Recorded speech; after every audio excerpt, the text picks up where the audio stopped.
जब कोई 14 साल का लड़का आईपीएल में डेब्यू करता है और सिर्फ डेब्यू ही नहीं सीधा परफॉर्मेंस से हेडलाइंस ले जाता है तो सबका ध्यान उसकी बैटिंग पे जाना चाहिए, राइट? पर वैभव सूर्यवंशी के केस में क्या हो रहा है? बिल्कुल इसका उल्टा। मेजॉरिटी लोग उसके परफॉर्मेंस से ज्यादा एक चीज से ज्यादा ऑब्सेस्ड हो गए और वो है उसकी एज। मैच के बाद सोशल मीडिया पर इंटरव्यू ही नहीं बल्कि बर्थ सर्टिफिकेट देखने की डिमांड हो रही है और ये चीज बिल्कुल भी सही नहीं है। इवन जब वैभव के फादर को एज फ्रॉड के एक्यूजेशंस पे बोला गया तो उनका जवाब था करा लो जो टेस्ट करवाना है। 8 की एज में भी बीसीसीआई ने टेस्ट किया था जब अंडर 16 खेला था। तो यहाँ पर सवाल ये है, जब एक प्लेयर इतनी छोटी एज में तब बड़ा कमाल कर रहा है तो हर बार उसकी एज पे क्यों सवाल उठते हैं? एंड इसका आंसर काफी सिंपल है, बिकॉज एज फ्रॉड का डिस्कशन क्रिकेट में काफी पुराना है। ऑल्दो वैभव के केस में कुछ भी प्रूव नहीं हुआ लेकिन सिस्टम में इतने झूठ घूम रहे हैं कि सच भी डाउट लगता है। आज के टाइम क्रिकेट में टैलेंट तो जरूरी है ही लेकिन एज की क्लियर क्रेडिबिलिटी भी उतनी इंपॉर्टेंट हो गई है। और आज के इस वीडियो में हम बात करेंगे उसी पुराने और डर्टी टॉपिक की, age fraud in cricket, and discuss करेंगे ये एज मैनिपुलेशन आखिर होता क्या, एंड ऑल्सो सम नेम्स जिनके ऊपर इसके एलिगेशंस तक लगे। अब एज फ्रॉड असल में एक सिंपल से झूठ लग सकता है लेकिन इसका इम्पैक्ट बहुत डीप होता है। जब कोई प्लेयर अपनी असल उम्र से 1-2 साल छोटी एज डिक्लेयर करता है तो उसको इजीली फिजिकल मैच्योरिटी एडवांटेज मिल जाता है। अंडर 14, अंडर 16 या अंडर 19 लेवल्स पर वो ज्यादा स्ट्रॉन्ग, ज्यादा एक्सपीरियंस और ज्यादा डोमिनेंट दिखाई देता है और वही एडवांटेज उसे फास्ट ट्रैक कर देता है टुवर्ड्स बिगर प्लेटफॉर्म्स। एंड ये काफी टाइम से एक शॉर्टकट तरीका बन गया है अर्ली रिकॉग्नाइजेशन के लिए। जूनियर लेवल पर शाइनिंग परफॉर्मेंसेस का मतलब होता है बेटर कोचेस, एकेडमी कॉन्ट्रैक्ट्स और कभी कभी तो आईपीएल ट्रायल्स भी। इसलिए कई प्लेयर्स और उनके सराउंडिंग्स जानबूझकर डॉक्यूमेंट्स को मॉडिफाई कर देते हैं बस एक स्पार्क मिलने के लिए। एंड अब इस पूरे सिनेरियो में असली प्रॉब्लम ये है कि ये सिर्फ एक प्लेयर की चॉइस नहीं होती। वेल, वैभव के केस में तो कुछ प्रूव नहीं हुआ एंड ना ही मैं यहाँ पर उसको कुछ गलत कह रहा हूँ, because after all he is a kid. लेकिन सिस्टम में इतने झूठ घूम रहे हैं कि सच भी डाउट जैसा लगता है। अमित मिश्रा जैसे एक्सपीरियंस क्रिकेटर ने एक पॉडकास्ट में बताया था कि उनके अर्ली क्रिकेटिंग डेज में उनके कोच ने उनकी एज 1 साल कम लिखवा दी थी। उन्होंने क्लियरली कहा था कि उनकी तरफ से कोई इनिशिएटिव नहीं था,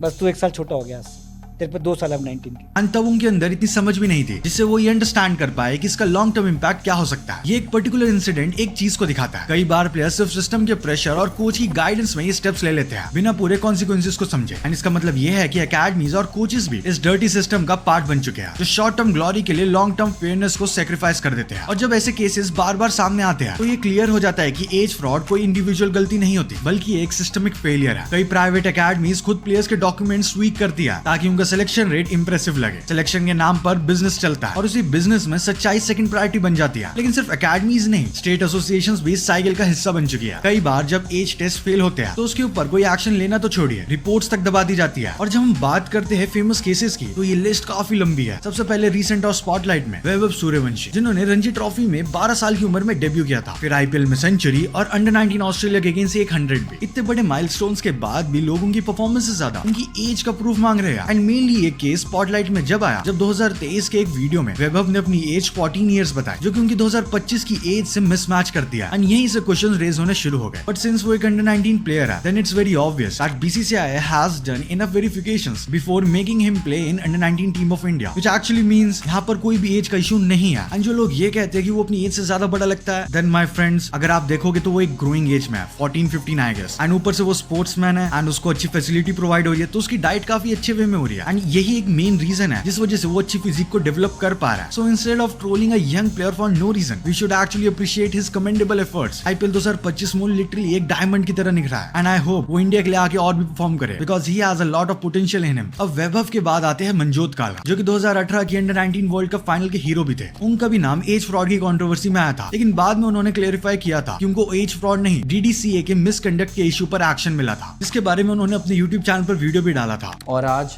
मैं मनजोत कालरा कहना चाहता हूँ कि मेरे पे कभी भी क्रिकेट ना खेलने का बैन नहीं लगा and I was always free to play. If you want to see that video मैं लिंक डिस्क्रिप्शन में दे दूंगा। अब इसके बाद आते हैं नीतीश राणा, अंकित बावनी और पीयूष चावला जैसे प्लेयर्स जो कि जूनियर लेवल पर भी एज कंट्रोवर्सी से पूरी तरीके से सेफ नहीं रह पाए। कई रिपोर्ट्स में इनके डॉक्यूमेंट्स को लेकर क्वेश्चंस तक उठ चुके हैं, जिसमें अंकित बावनी को 2011 में अंडर 19 टीम से रिमूव भी कर दिया गया था। वहीं नीतीश राणा के ऊपर ज्यादा कुछ एक्शन नहीं हुआ बट उनका केस काफी टाइम तक चलता रहा। इंडिया के बाहर भी सिचुएशन अलग नहीं है। इस एज फ्रॉड को लेकर most famous foreign player Rashid Khan है जिनकी एज अभी भी 2025 में एज ऑफ रिकॉर्ड 26 ईयर्स है, बट कोई भी उनकी पुरानी पिक्स देखकर बता सकता है कि यहाँ पर एज का घपला जरूर है। इवन शाहिद अफरीदी का ऑफिशियल डेब्यू 16 साल की उम्र में हुआ था, बट उन्होंने अपनी ऑटोबायोग्राफी में लिखा हुआ है कि वो उस वक्त 19 साल के थे, जिसे वो पब्लिशर्स की गलती बोले और मीडिया में ये क्लेम किया बाद में कि वो उस वक्त 19 के नहीं 21 साल के थे। और पाकिस्तान एंड बांग्लादेश में तो एज फ्रॉड इतना कॉमन है कि बोर्ड्स को बार बार सरप्राइज टेस्ट और सस्पेंशंस लगाने पड़ते हैं। But even after all this majority age fraud players बच निकलते हैं। और इन्हीं सब चीजों से सबसे बड़ा नुकसान होता है उन जेन्युइन अंडर 16 और अंडर 19 के प्लेयर्स का, जो कि पूरी ईमानदारी से सिस्टम में कम्पीट करते हैं। टैलेंट है, मेहनत है, पर सामने अगर कोई 3 साल बड़ा प्लेयर खड़ा हो जिसकी डॉक्यूमेंट्स में एज उससे भी कम हो, तो उनका हर चांस अनफेयर बन जाता है। और कई बार सिलेक्शन ट्रायल्स में ऐसे प्लेयर्स को साइड कर दिया जाता है जस्ट बिकॉज दूसरे लड़के फिजिकली ज्यादा स्ट्रॉन्ग लग रहे थे। और जब बार बार ऐसा होता है तो एक ऑनेस्ट प्लेयर अंदर से टूट जाता है। उनका करियर सिर्फ डिले नहीं होता, उनका भरोसा भी डिले हो जाता है, फ्रस्ट्रेशन बढ़ता है, बर्नआउट होता है और कई प्लेयर्स क्रिकेट छोड़ने का भी सोच लेते हैं। एंड आयरनी देखो, जिन प्लेयर्स ने एज फ्रॉड करके अर्ली सक्सेस पाई होती है उनमें से मेजॉरिटी लोग सीनियर लेवल तक जाते जाते फेड ही हो जाते हैं। पाकिस्तान बांग्लादेश में ये पैटर्न बार बार देखा गया है और इंडिया भी इस चीज में पीछे नहीं रहा है। यहाँ पर भी कुछ ऐसे ही केसेस रहे हैं। When success comes through dishonest means, it never truly lasts। और ये लाइन सिर्फ मॉरल नहीं, क्रिकेट की ग्राउंड रियलिटी भी है। राहुल द्रविड़ जब इंडिया के अंडर 19 कोच थे 2016 में, उन्होंने भी ओपनली बोला था एज फ्रॉड से सबसे ज्यादा नुकसान जेन्युइन क्रिकेटर्स को होता है। ये सिर्फ अनएथिकल नहीं, सिस्टम के कल्चर को ही खराब करता है। और जब द्रविड़ जैसे लोग ये चीजें कहते हैं तो समझना पड़ता है कि प्रॉब्लम सरफेस पे नहीं, सिस्टम के कोर में बसी हुई है। बीसीसीआई ने भी इस प्रॉब्लम को लाइटली नहीं लिया। जूनियर लेवल क्रिकेट में फेयर कंपटीशन बनाए रखने के लिए बोन एज टेस्टिंग को यूज किया जाता है, स्पेशली TW3 मेथड, जो कि MRI बेस्ड होता है और 16 साल तक के प्लेयर्स के लिए काफी रिलायबल भी माना जाता है। आज के टाइम में अगर कोई भी प्लेयर अंडर 16 खेलना चाहता है तो उनका ये बोन टेस्ट मैंडेटरी होता है। वैभव सूर्यवंशी का भी ये टेस्ट हो चुका है, as his father already mentioned. And अगर कोई प्लेयर इस टेस्ट में फेल होता है तो डायरेक्टली सस्पेंशन मिलता है। सिमिलरली अंडर 16 के लिए बीसीसीआई अच्छे से डॉक्यूमेंट वेरिफिकेशन करता है, बिकॉज ये डेटा आईसीसी को देना पड़ता है। एंड इफ आईसीसी को यहाँ पर कुछ गड़बड़ मिलती है देन ये एक बहुत शेमफुल बात होगी बीसीसीआई और इंडिया के लिए। यही रीजन है कि बीसीसीआई एकदम स्ट्रिक्ट होता है against all the age frauds in India. And अगर कोई भी गिल्टी मिलता है तो उसे 2 इयर्स का बैन लगा दिया जाता है। जैसे रिसेंटली ओडिशा के एक प्लेयर को एज फ्रॉड की वजह से 2 साल के लिए सभी डोमेस्टिक टूर्नामेंट से बैन कर दिया गया। लेकिन प्रॉब्लम सिर्फ रूल्स या टेस्टिंग से सॉल्व नहीं होती, क्योंकि सिस्टम के अंदर ही लूप होल्स बसे हुए हैं। स्मॉल टाउन्स में फेक बर्थ सर्टिफिकेट्स मिलना आज बहुत ईजी है और सेंट्रलाइज्ड मेडिकल या फिर डिजिटल डीओबी रिकॉर्ड्स का एब्सेंस भी एक मेजर फ्लॉ है। ऊपर से कई स्टेट क्रिकेट यूनिट्स में पॉलिटिक्स और फेवरेटिज्म भी छुपा हुआ होता है, जो कि गिल्टी प्लेयर्स को बचाती है या उस इश्यू को डिले कर देती है। एंड इस सब का रिजल्ट अंडर 19 क्रिकेट का ट्रस्ट टूटता जा रहा है। आईपीएल फ्रेंचाइजेस और इंडिया ए सिलेक्टर्स अब सिर्फ अंडर 19 परफॉर्मेंस पे भरोसा नहीं करते, वो बैकग्राउंड चेक और लॉन्ग टर्म परफॉर्मेंस भी देखते हैं। और यहाँ पर सबसे दुख की बात ये होती है, जब जेन्युइन यंग प्लेयर्स का स्पॉट किसी एज चीटर के हाथ चला जाता है, then it's not just a fraud, it's a betrayal of dreams. लेकिन अब रिसेंट टाइम में थोड़ा पॉजिटिव शिफ्ट भी हुआ है और इसका बड़ा क्रेडिट जाता है आईपीएल को। पहले अंडर 19 से सीधा आईपीएल एक शॉर्टकट बन गया था, यहाँ पर स्पॉटलाइट मिलती थी, पैसा मिलता था, तो इसी वजह से कई लोग ने एज मैनिपुलेट भी करना शुरू कर दिया था। बट फ्रेंचाइजेस के स्काउट टीम्स अब सिर्फ अंडर 19 के स्टैट्स नहीं देखते, इंडिया ए के performances, domestic grind, fitness standards, ये सब कुछ देखा जाता है। एंड अब धीरे धीरे एज एक पैरामीटर बनता जा रहा है, कोई ऑब्जेक्शन या मैंडेटरी चीज नहीं, because after all consistency matters more than certificate. अगर आप ग्लोबल व्यू में देखें तो क्लियर कॉन्ट्रास्ट दिखता है। इंग्लैंड जैसे कंट्रीज में जूनियर क्रिकेट स्कूल्स के थ्रू चलता है और स्कूल रिकॉर्ड्स पूरे तरीके से स्ट्रिक्ट होते हैं, तो एज फ्रॉड के चांसेस बहुत कम हो जाते हैं। वहीं पाकिस्तान एंड बांग्लादेश में टेस्टिंग तो होती है, लेकिन करप्शन और पुअर एनफोर्समेंट ने उसका इंपैक्ट 0 कर रखा है। ये क्लियरली दिखाता है कि स्ट्रक्चर सिस्टम होने से फर्क पड़ता है, and that's the reason why we need a structure system. अब इस एज फ्रॉड के प्रॉब्लम को सॉल्व करने के लिए ऑलरेडी बीसीसीआई काफी इनिशिएटिव ले रहा है, बट कुछ और प्रैक्टिकल स्टेप्स भी जरूरी है। सबसे पहले जो प्लेयर्स एज फ्रॉड के केस में पकड़े जाते हैं उन्हें पब्लिकली नेम एंड शेम किया जाए, ताकि दूसरे प्लेयर्स को वार्निंग मिले और सिस्टम की इंटीग्रिटी मेंटेन रहे। सेकेंडली, अंडर 16 लेवल पर रेगुलर बोन एज टेस्टिंग की तरह अंडर 19 लेवल पर भी we should include some biological testing, ताकि एज मैनिपुलेशन को रोकने के लिए और मदद मिल पाए। इसके अलावा स्टेट एसोसिएशंस के बीच एक सेंट्रलाइज्ड डिजिटल डेटाबेस होना चाहिए, जिसमें आधार कार्ड और स्कूल रिकॉर्ड्स लिंक्ड हो, जो डीओबी रिकॉर्ड्स को वेरीफाई कर पाए। शायद ऐसा सिस्टम किसी लेवल पर ऑलरेडी एक्सेस भी करता हो, लेकिन जब तक ओपनली एनफोर्स और मॉनिटर नहीं होता तब तक लूप होल्स बने रहेंगे एंड शायद बढ़ते भी जाए। तो ये सब सॉल्यूशंस अगर इंप्लीमेंट किए जाए तो शायद एज फ्रॉड को रूट लेवल पर और भी बेटर वे में टैकल किया जा सकता है। But as we all know, India में करप्शन का कितना ज्यादा ट्रेंड है एंड अब इस लेवल पर चीजें आ चुकी है, शायद ये चीजें इस वे में इंप्लीमेंट ना हो पाए,